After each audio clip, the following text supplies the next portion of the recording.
It's Friday the 3rd of October, and the start of our Jamaican adventure. We're on the south coast of Jamaica, in a place called Port Bowden. That is the port, and we thought we were going to check in here and then go and check out the little village which is there, but yesterday when we arrived we realized that's not going to be the case. The police checked us in, and then they called lots of people we did not really understand, told us to go back to the boat, so we went back to the boat, and then the health inspection came a couple of hours later, checking us for our health. So it was not a health inspection of the boat, but it was our health. And then we thought, okay, fine, basically let's go to bed. And then at 9 o'clock we were boarded again, and this time by immigration officers. So they had us fill in, I don't know, at least 10 pieces of paper, and then they stamped our passports. But we still therefore need the customs for the boat, and that we have to do on the north side in Port Antonio. So we haven't really been ashore. On the other hand, we had a great night's sleep. This is really this is a completely protected bay. There wasn't any wind, but still, and after 3 days on sea,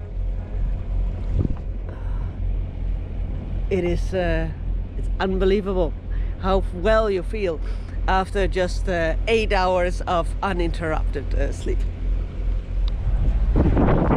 So after 8 hours on engine, we are arriving in Port Antonio.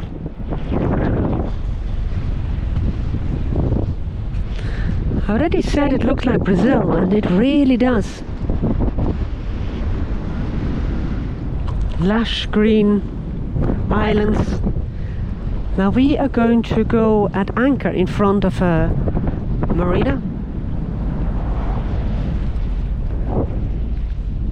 Like that we are surely safe, because it's in the middle of a village, so who knows.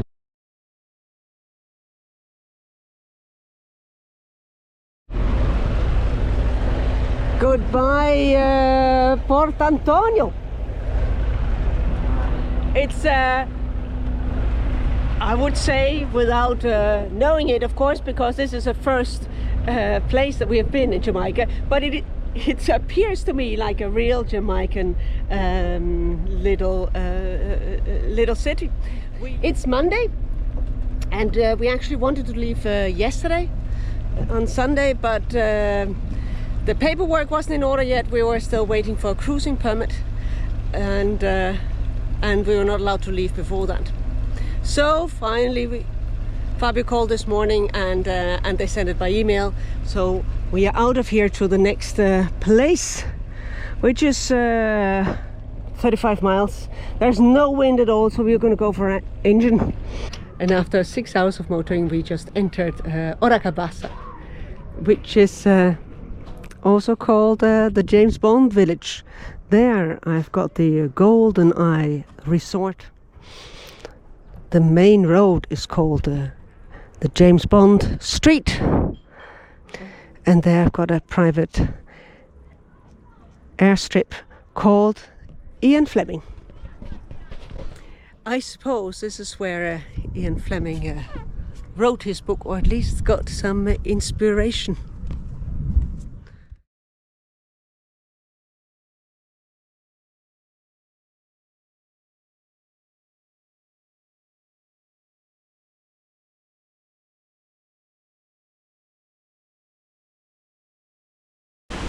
So the Ocho Rios and Faidapiu is there, and these are apparently the small dune waterfalls. We're going to go for a swim. So now it's odd because the water is, of course, it's warm, but when you go closer there to the oh, almost feels like you're, I think now the water is, I don't know, feels like 10 degrees. So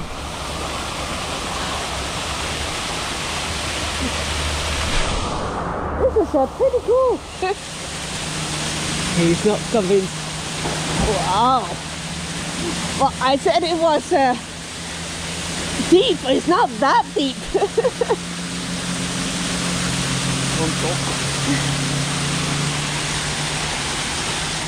Then it's back home.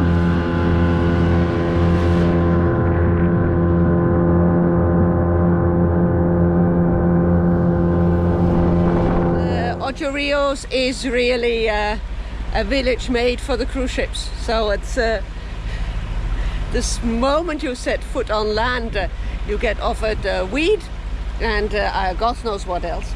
Now, as you can see, absolutely flat. There's no wind at all. So we are just going to hop over to the next bay, I think, called St. Anne's. And that is where Columbus landed in 1506, I think. And there are 2 reefs that one has to pass coming in. So we thought it was tough. Cannot understand how he did it. I just had a nice cooling down swim. Well, cooling down. The water temperature measured to 31.7 degrees, so it's not that cold, but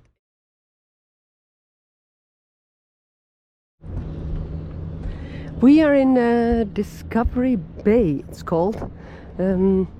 It's a nice protected bay, not that it's needed given the 0 wind. There's a bauxite mining plant, I think it's called. Some stuff that you use to produce aluminium. And yeah, this is the shorefront. Like almost all the places we've been, there is not really a village. Basically, there is very, very little ashore. We are going to motor to the next place, Montego Bay, and the problem is a little bit that while it looks obviously perfect, the weather, and but the fact that there's no wind out there means that the trade winds and northeasterlies are not in, and that is because we have got wind from the south. Why do we have wind from the south? Because there are some disturbances rolling in from the north, which creates lots of thunderstorms. In fact, yesterday night it was all lit up all around us.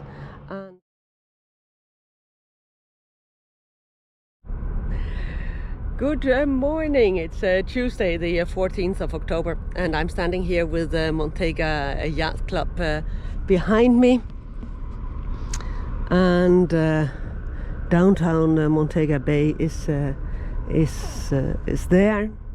and it's time for us to leave Jamaica. Now, as you can see, there is no wind. There hasn't been any wind for basically for as long as we have been here, which is almost 2 weeks. So we are going to probably motor all the way to the Cayman Islands. It's 135 miles to the most easterly off-lying island group of the Caymans. Now, we had a good time in Jamaica, and we are glad to have done it. Are we going to come back? I don't think so. It's not a cruising place. There is mainly because there's not much to do. There is there are no reef anchorages where you can snorkel. There are no villages to visit. Of course, we went ashore in all the stops, but in the end it is always the same stuff. Some one main street, Kentucky Fried Chicken, and some street vendors that are selling excellent fruit and vegetables. However, and that is something that surprised me, prices are high. So what you see here is 25 euros. Then the papaya was, so this is 5.5 euros for a papaya. The ananas was 3 euros. And then I've got the mango, which are €1 piece. I do not mean, of course, the Caribbean island high. That is on another level. But prices here by street vendors on the street for fruit and vegetables are at least the equivalent of European prices. Not that this is relevant for us, how much we spend in fruit and vegetables, but I do wonder how the Jamaicans actually manage. Now it is morning, and I actually thought about going out for breakfast, because I tried lots of the local foods, but something I didn't try was ake with saltfish. I've tried the ake, which is this vegetable fruit that hangs on trees, and the flesh of this white flesh, which are small balls, you eat them as a boiled vegetable. But the best way to eat that apparently is when it's combined with saltfish.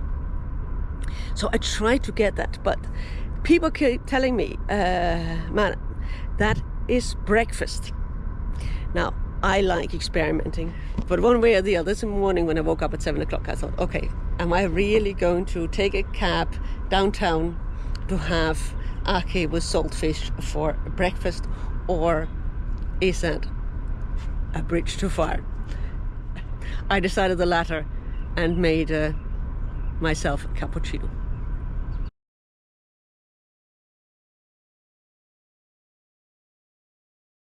There's a thunderstorm there while we are going here under engine. It's pretty impressive, and let's hope that it stays there. And then it looks like we have got whales here. Fabio claims to have seen 3. See. To me at the moment they just look like big pieces of wood.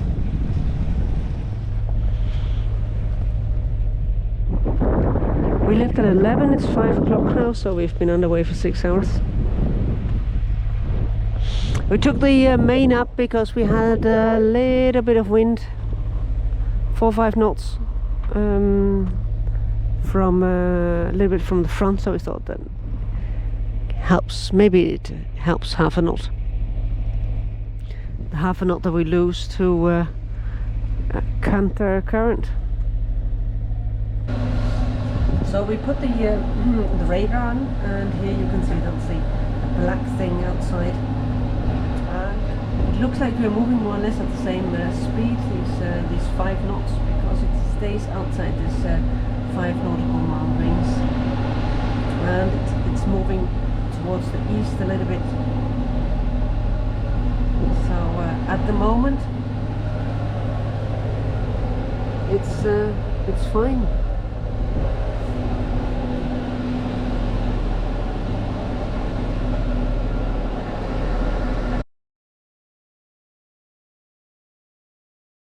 It is 8 o'clock in the morning, and I just got out of bed, and guess what we are going to do?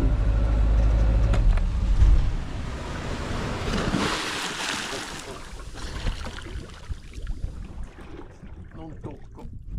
Cosa? Non tocco. Non tocchi?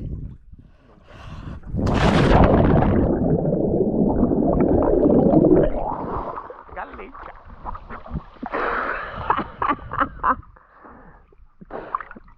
È arrabbiato l'autopilota.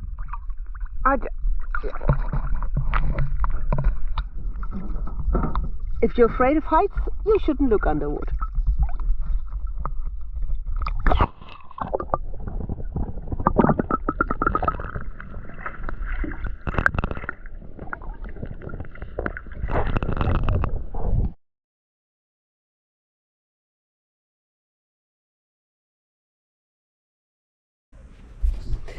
So here we are on the northwest side of Cayman Brac, something called Scott Bay.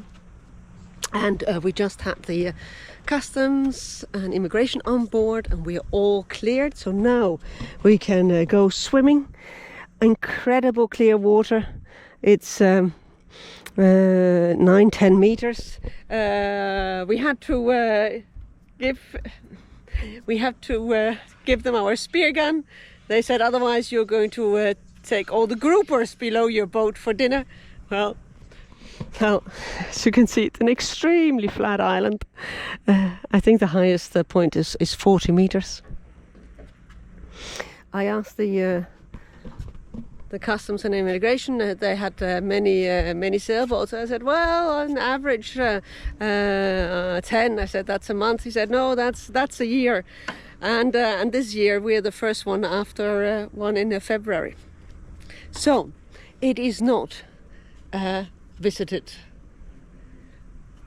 destination. That is, of course, because it's in the middle of nowhere. It's not really on a cruising path. So they told us the village is that way and then a little bit to the right. And there's a sports bar with karaoke tonight. Not sure if we're going to do that, but we are definitely going to have a swim, maybe a little siesta, and then in the late afternoon, when it gets a little bit less hot, we are going to explore this little island.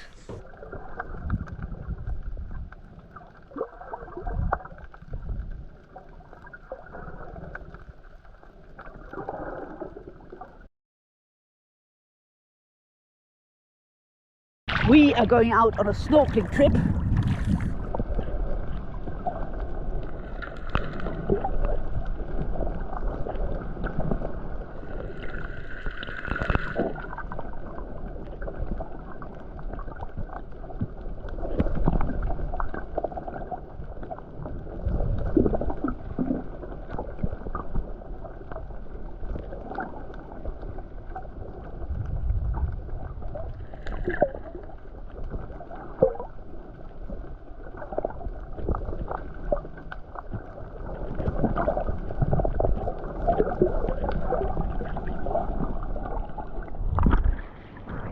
It's Saturday morning at 8 o'clock, and we are arriving in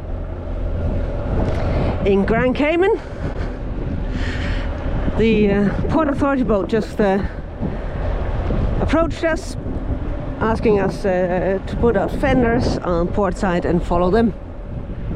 Now we did customs and immigration on Cayman Brac, of course, but customs has to be redone here.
So yesterday we moved the boat inside this beautiful bay with all these houses and canals on the north side, the North Sound, and we're going to try to go across the North Sound to the other side where we have Stingray City. And it's a little bit early, it's 8:15. The reason being that cruise boats are coming. Navigating with the iPad, and then we're going to go out of this area through this mangrove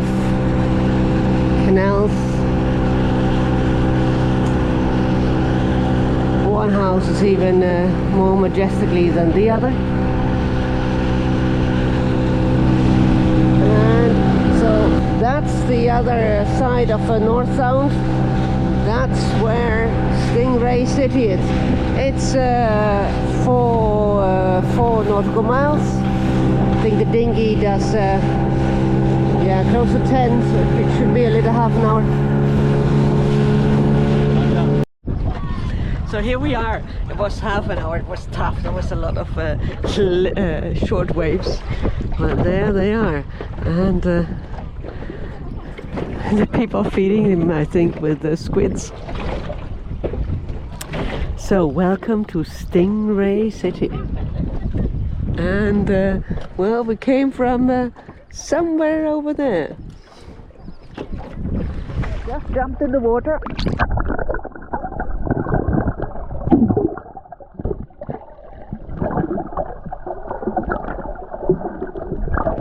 They're scary.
Thursday, the 23rd of October, and we are again in front of Georgetown. So cruising boats behind me, Burger King and the Cheeseburger Reef in front of me.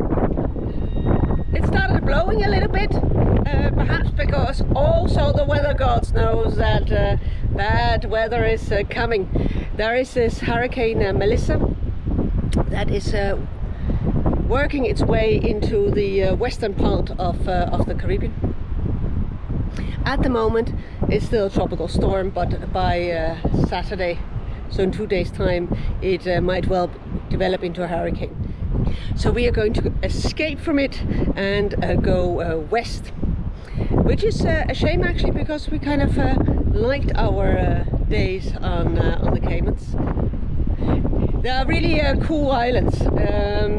The standard of living is just sky high, but people are extremely friendly, and it has a very nice bridge club where we played on Tuesday. It's I think it's a good place to live. So destination at the moment is the Bay Islands off the coast of Honduras, and if by Saturday this hurricane keeps going west before turning northeast, as hurricanes are supposed to do, we might actually go even further west and into the Rio Dulce of Guatemala. But let's see.